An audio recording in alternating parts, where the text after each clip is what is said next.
الحمد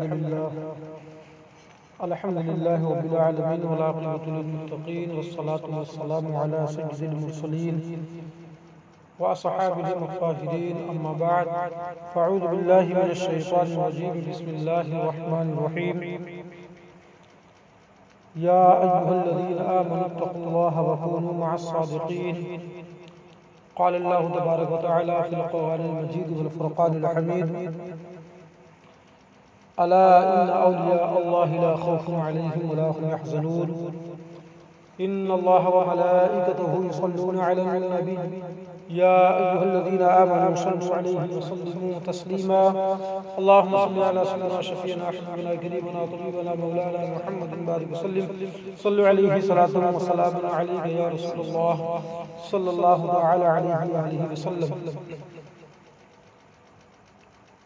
واہ کیا مرتبہ غوث ہے بالا تیرا اونچے اونچوں کے سروں سے قدم اعلیٰ تیرا سر بھلا کوئی کیا جانے کی ہے کیسا تیرا اولیاء ملتے ہیں آنکھیں وہ ہے طلوہ تیرا تیری سرکار میں لاتا ہے رضا اس کو شفیع جو میرا غوث ہے اور لاڈلا بیٹا تیرا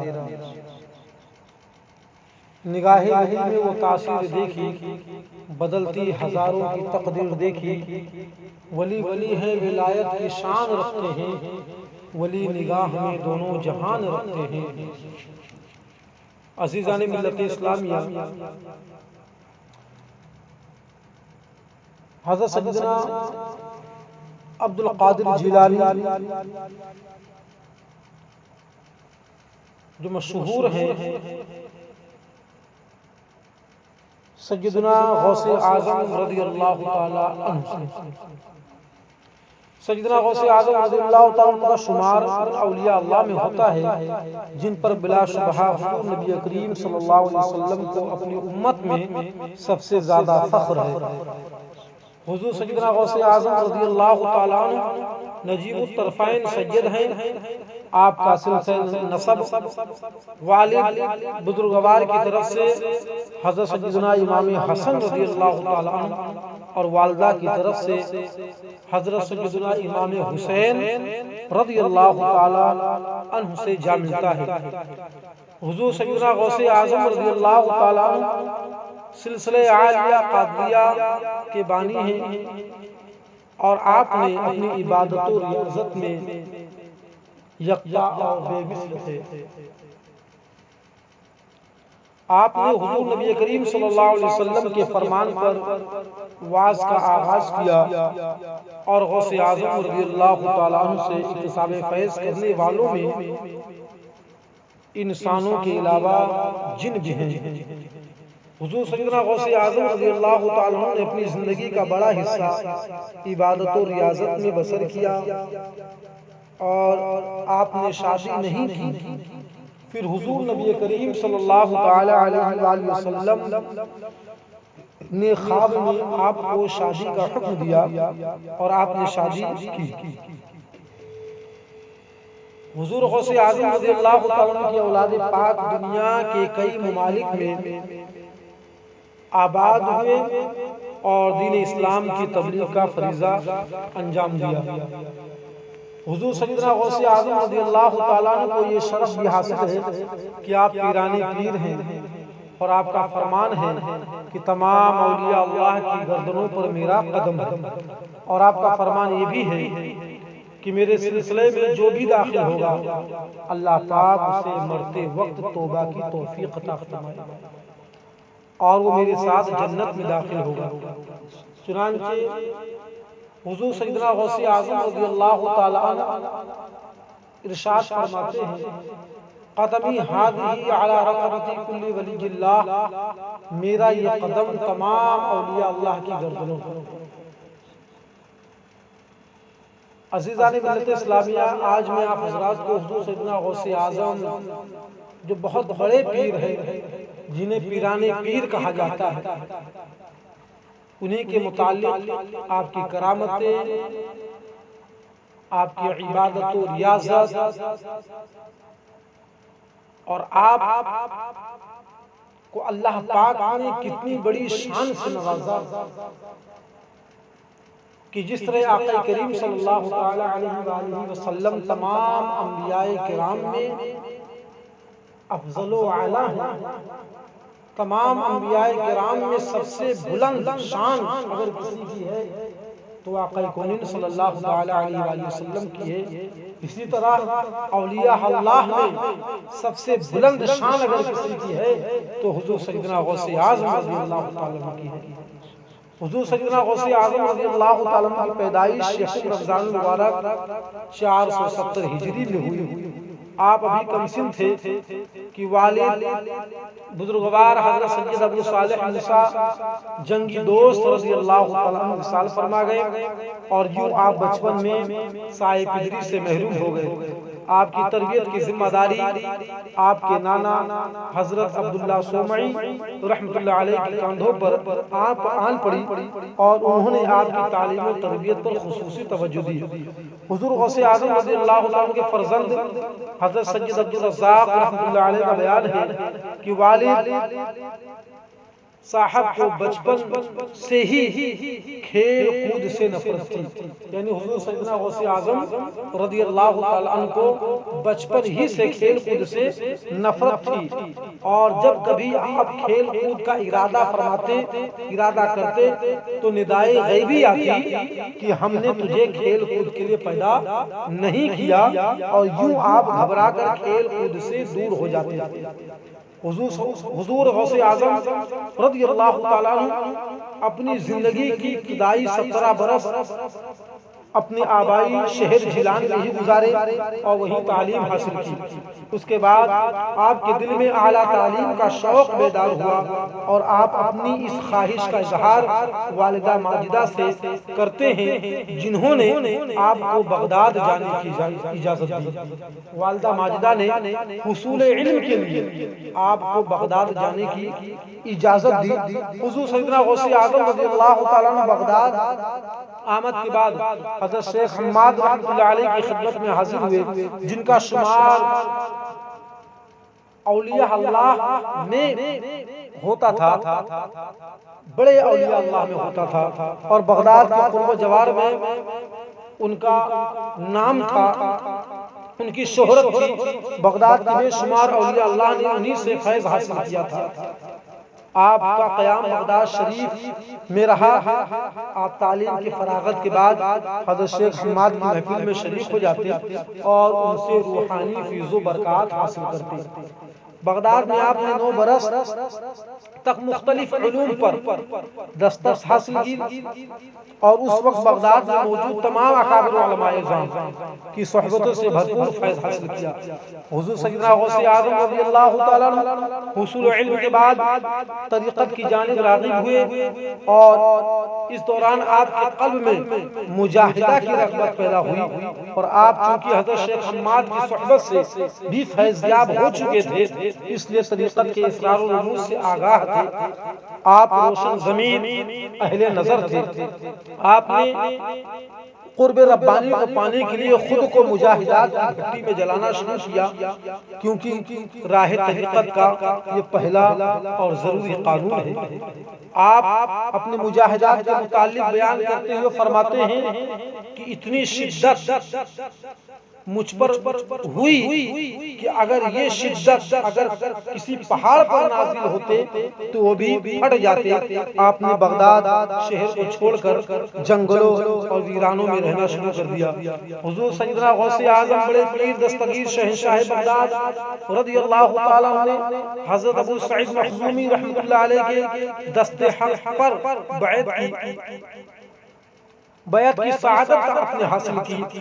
آپ نے بغداد میں ایک مدرسہ کی بنیاد رکھی، اور اس مدرسے میں آپ بطور مبلغ، مفتی، معلم اور روحانی پیشوا کے فرائض انجام دیتے تھے۔ آپ کے خطبات لوگوں کی زندگیاں بدل کر رکھ دیتی تھی۔ آپ اس انداز سے تقریر فرماتے کہ بیان کیا جاتا ہے کہ حضور غوث اعظم رضی اللہ تعالی عنہ بیک وقت 70,000 لوگوں سے آپ خطاب فرماتے. آپ کے جلسے میں جس جلسے میں آپ خطاب فرماتے وہاں سامعین کی تعداد ہزاروں میں ہوا کرتی تھی.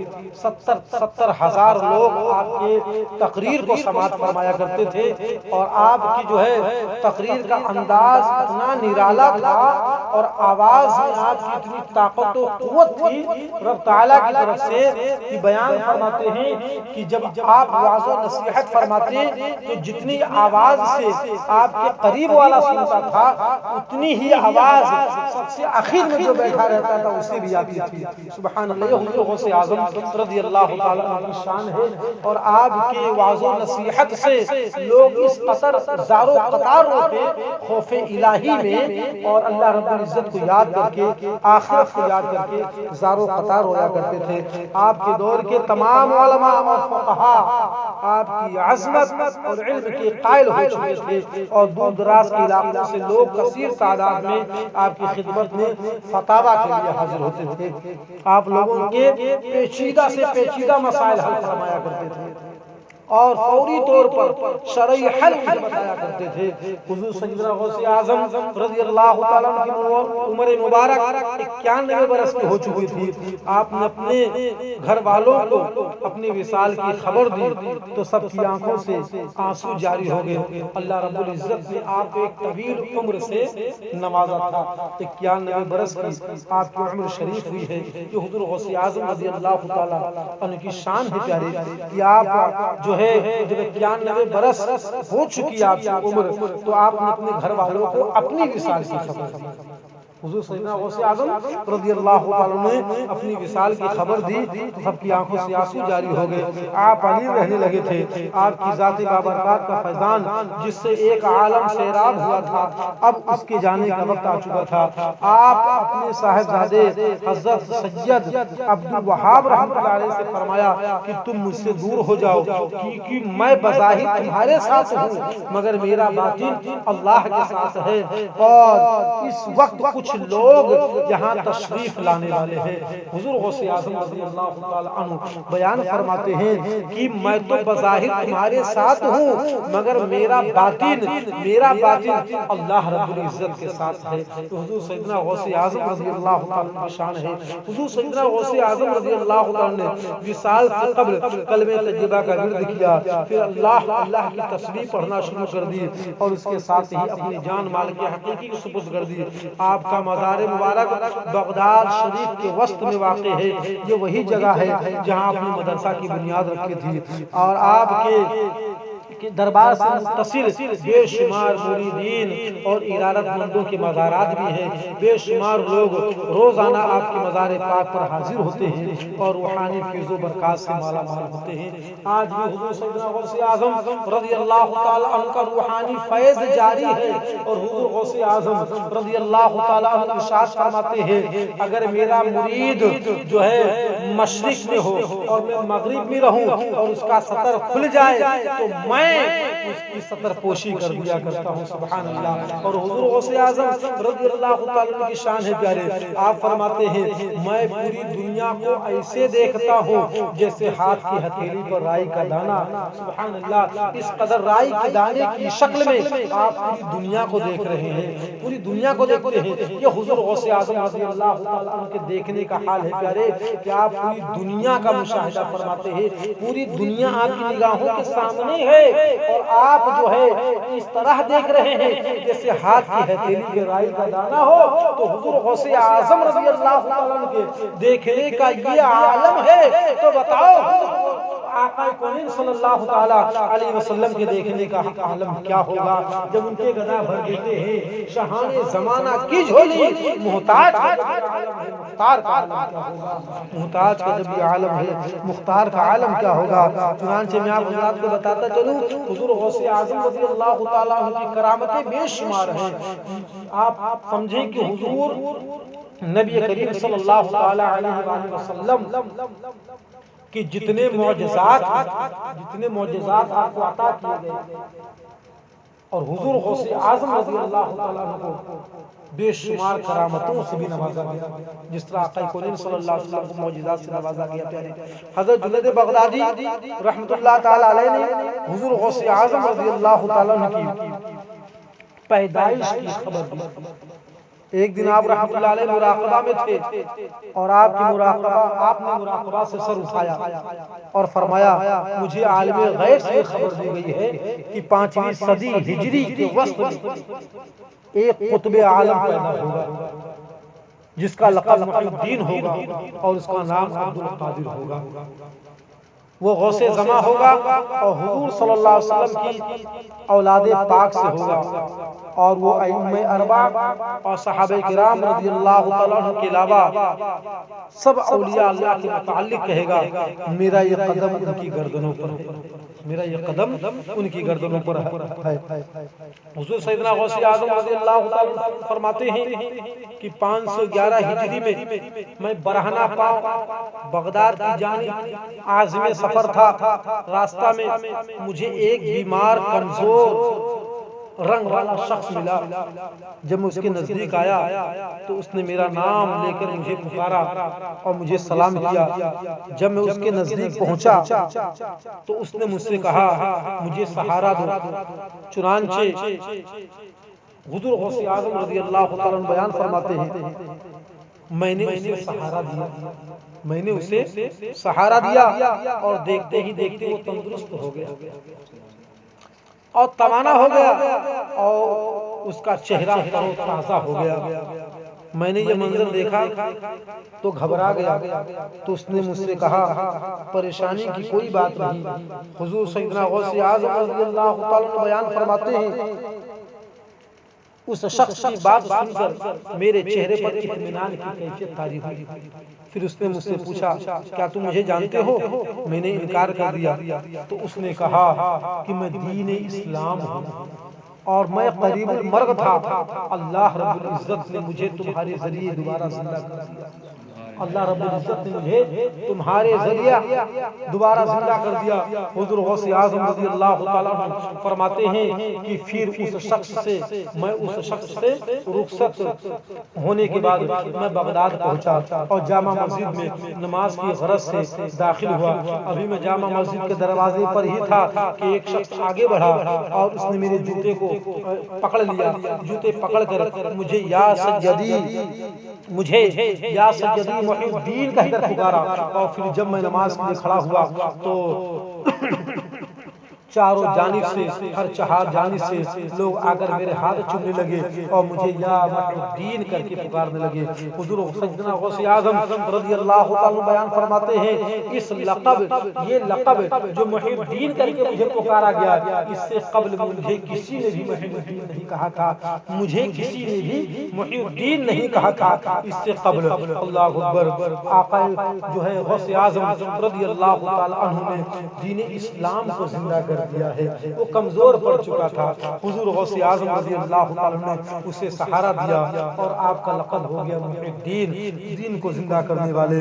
اور روایتوں میں آتا ہے کہ حضور سیدنا غوث اعظم رضی اللہ تعالیٰ جب پڑھنے کے لائق ہوئے، وہ واقعہ کہ حضور غوث اعظم رضی اللہ تعالیٰ جب استاد گرامی کے پاس گئے تاکہ قرآن مقدس حفظ کر سکے، تو حضور سیدنا غوث اعظم رضی اللہ تعالیٰ جب پڑھنے کے لائق ہوئے تو آپ کو قرآن مجید کی تعلیم کے لیے مدرسہ لے جایا گیا تاکہ آپ قرآن مجید حفظ کریں۔ جب آپ اپنے استاد کے سامنے دو زانو ہو کر بیٹھ گئے تو استاد نے کہا پڑھو بسم اللہ الرحمن الرحیم۔ آپ نے بسم اللہ پڑھنے کے ساتھ ساتھ الف لام میم سے لے کر کے مکمل 18 سپارے زبانی سنا دیے، 18 سپارے زبانی سنا دیے۔ آپ کے استاد نے جو حیرانگی سے پوچھا کہ تم یہ کب پڑھے اور کیسے حفظ کیے؟ آپ نے فرمایا میری والدہ ماجدہ کو یہ 18 سپارے یاد تھے، وہ ان کو اکثر پڑھا کرتی تھی، جو ان کو اکثر پڑھا کرتی تھی۔ جب میں شکم مادر میں تھا چنانچہ 18 سپارے مجھے سنتے سنتے یاد ہو گئے، یہ 18 سپارے مجھے سنتے سنتے یاد ہو گئے۔ کئی واقعات ہیں حضور غوث اعظم رضی اللہ عنہ، آپ کبھی نفس کے بہکاوے میں نہیں آئے، چنانچہ حضرت شیخ ابو العباس بغدادی رحمۃ اللہ علیہ بیان فرماتے ہیں کہ میں نے حضور سیدنا غوث اعظم رضی اللہ عنہ سے سنا، آپ فرماتے ہیں کہ میں نے 40 برس تک عشاء کے وضو سے فجر کی نماز ادا کی، 40 برس تک عشاء کے وضو سے فجر کی نماز ادا کی، اور 15 برس تک ایک پاؤں پر کھڑے ہو کر صبح تک قرآن مجید میں نے مکمل کیا۔ چنانچہ ایک رات میں ایک سیڑھی پر چڑھ رہا تھا کہ میرے نفس نے مجھ سے کہا کاش تو ایک گھڑی سو جاتا، کاش تو ایک گھڑی سو جائے، کچھ دیر آرام کر لے، پھر اٹھ کر کے عبادت کر لے۔ جیسے ہی یہ خیال میرے دل میں آیا میں وہی ایک پاؤں پر کھڑا ہو گیا اور قرآن مجید کی تلاوت شروع کر دی، یہاں تک کہ میں نے اسی حالت میں قرآن مجید مکمل کیا، قرآن مجید کو جو ہے ختم کیا۔ اور آپ غوث اعظم رضی اللہ تعالیٰ عنہ پر اللہ رب العزت کا خصوصی کرم بھی رہا ہے۔ حضور سیدنا غوث اعظم رضی اللہ تعالیٰ عنہ کے صاحبزادے حضرت شیخ ضیاء الدین رحمۃ اللہ علیہ سے مروی ہے کہ فرماتے ہیں میں نے اپنے والد ماجد سے سنا کہ دوران سیاحت میں ایک صحرا میں جا نکلا جہاں پانی کا کوئی نام و نشان نہ تھا، ایک صحرا میں جا نکلا، جنگل ہے، صحرا ہے، وہاں کوئی پانی کا نام و نشان نہ تھا، میں کئی روز تک وہاں بھوکا پیاسا پڑا رہا۔ حضور غوث اعظم رضی اللہ عنہ بیان فرماتے ہیں ایک دن بادل آئے اور بارش کی اور کچھ بوندیں مجھ پر بھی گری، کچھ بوندیں مجھ پر بھی گری جس سے میں سیراب ہوا۔ پھر میں نے ایک نور کو دیکھا جس سے آسمان کا کنارہ روشن تھا، اس نور سے ایک شکل نمودار ہوئی، اس نے مجھے پکارا اے عبد القادر میں تیرا رب ہوں اور تیرے اوپر حرام تمام اشیاء کو، جتنے بھی حرام اشیاء ہیں اے عبد القادر میں تیرے اوپر حلال کرتا ہوں۔ حضور غوث اعظم رضی اللہ عنہ یہ سنتے ہی تعوذ پڑھنا شروع کر دیا، آپ نے تعوذ پڑھنا شروع کر دی جس سے وہ نور غائب ہو گیا اور اس نے دھوئیں کی شکل اختیار کر لی اور کہنے لگا اے عبد القادر تم نے اللہ عز و جل کے حکم سے اور اپنے علم کے ذریعے میرے مکر سے نجات پالی، میرے مکر سے نجات پالی، ورنہ میں اپنے اس مکر سے 70 ایسے اہل طریقت کو، میں کئی اہل طریقت کو جو ہے گمراہ کر چکا ہوں۔ حضور سیدنا غوث اعظم رضی اللہ عنہ نے فرمایا یہ میرے رب تعالیٰ کا مجھ پر خاص فضل و کرم ہے، یہ رب تعالیٰ کا مجھ پر خاص فضل و کرم ہے۔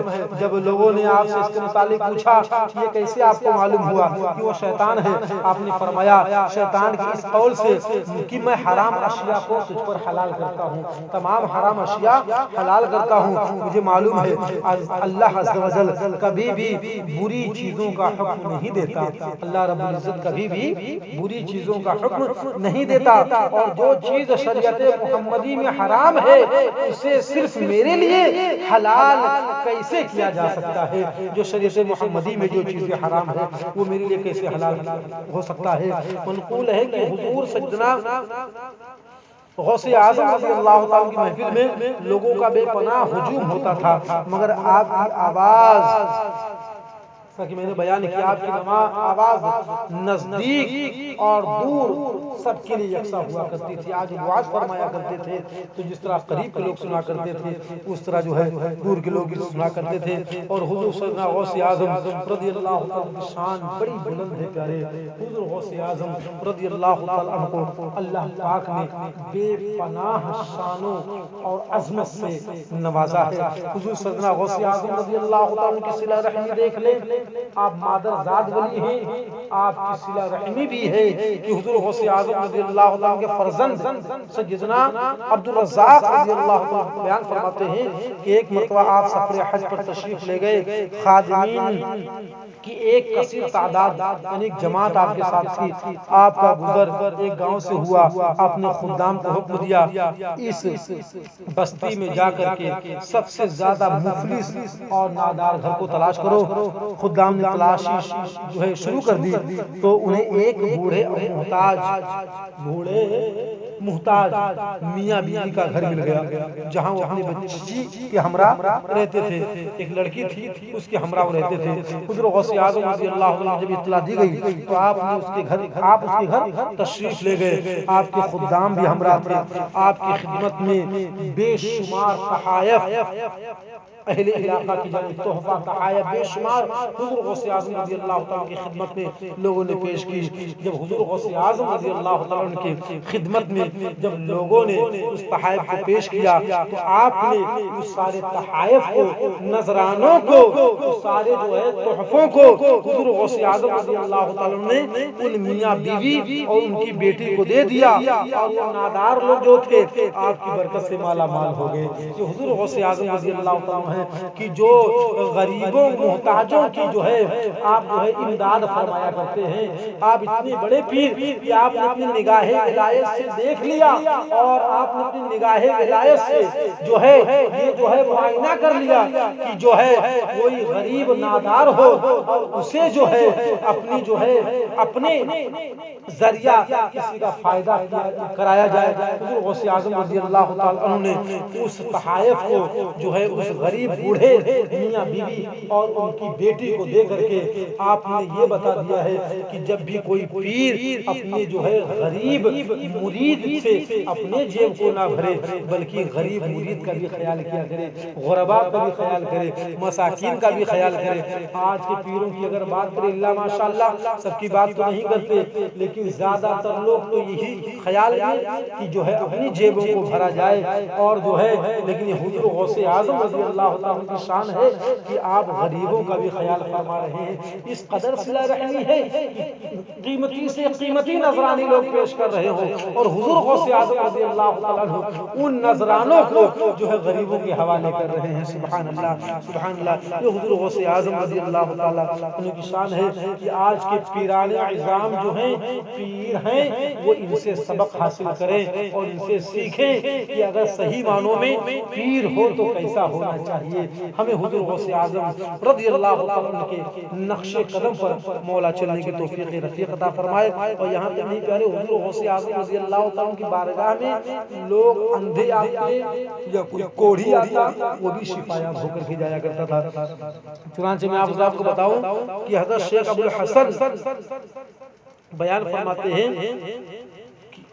کہ حضور سیدنا غوث اعظم رضی اللہ عنہ کے مدرسہ میں موجود تھا ایک بغدادی تاجر. حضور سیدنا غوث اعظم بڑے پیر دستگیر رضی اللہ عنہ کی خدمت میں حاضر ہوا اور عرض کرنے لگا یا سیدی آپ کی جد امجد حضور نبی کریم صلی اللہ علیہ وسلم کا فرمان ہے کہ دعوت کو قبول کرو. میں آپ کو دعوت دیتا ہوں آپ میرے غریب خانے پر تشریف لائیں. حضور سیدنا غوث اعظم رضی اللہ تعالیٰ نے قدر توقف کے بعد اس کی دعوت کو قبول فرما لیا. پھر آپ خچر پر سوار ہوئے اور حضرت شیخ ابو الحسن بیان فرماتے ہیں کہ جب ہم اس تاجر کے گھر پہنچے تو دیکھتے ہیں کہ وہاں بغداد شریف کے تمام نامور علماء و مشائخ جمع تھے. اس تاجر نے ایک دسترخوان بچھا رکھا تھا جس پر مختلف انواع کے کھانے موجود تھے, قسم کے کھانے موجود تھے. اس دوران ایک مٹکا لایا گیا جسے کچھ لوگوں نے مل کر اٹھا رکھا تھا. اس دوران نماز کا وقت ہو گیا اور آپ سر کو جھکائے بیٹھے رہے. آپ نے کسی کو بھی کھانے کی اجازت نہ دی.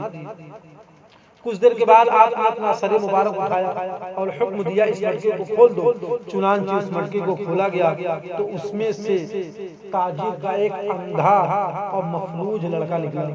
آپ نے اس لڑکے کو حکم دیا اللہ عز و جل کے حکم سے تندرست ہو جا, اللہ رب العزت کے حکم سے تندرست ہو جا.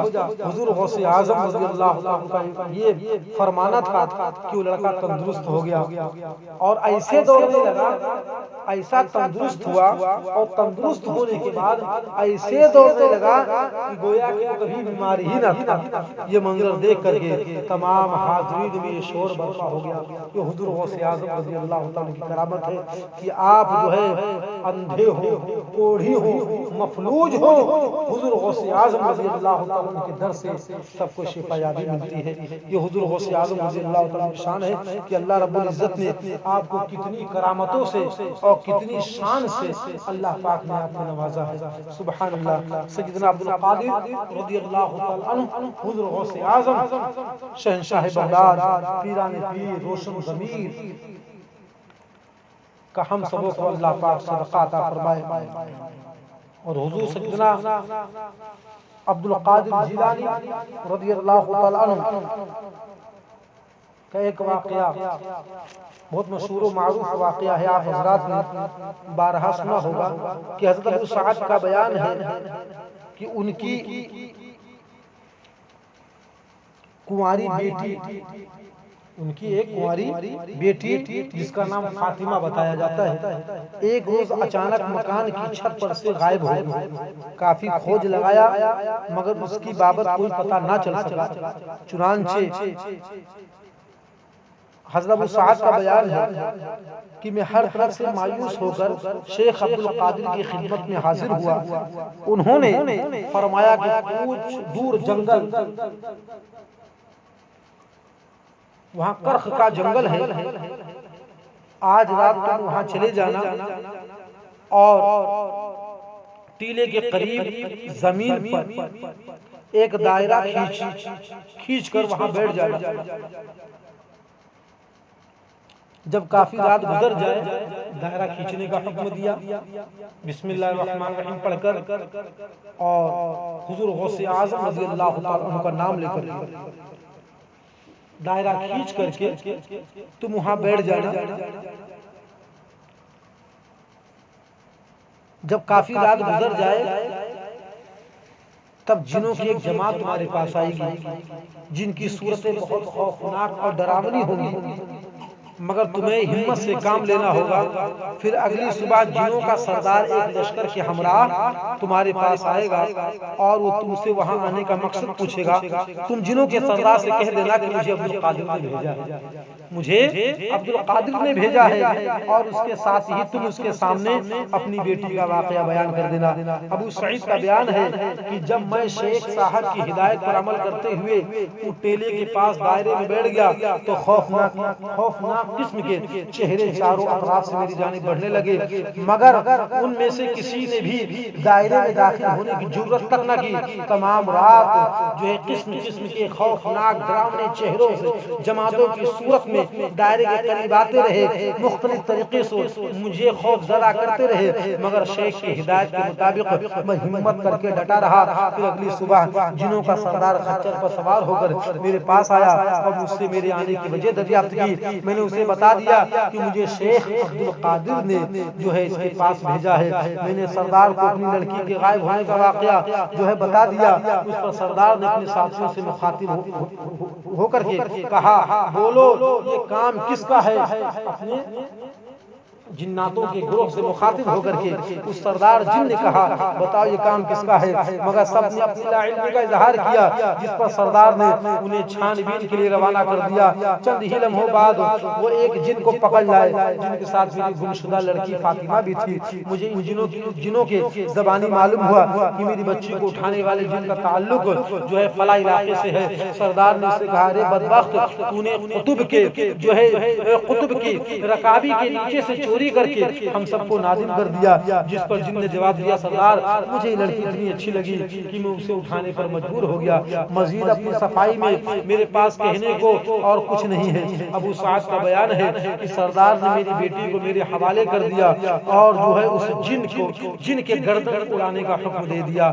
پھر سردار نے مجھ سے مخاطب ہو کر کے کہا، شیخ سے میری طرف سے معافی مانگ، شیخ سے میری طرف سے معافی مانگ کر عرض کرنا کہ میں اس واقعے کے بارے میں بے خبر تھا۔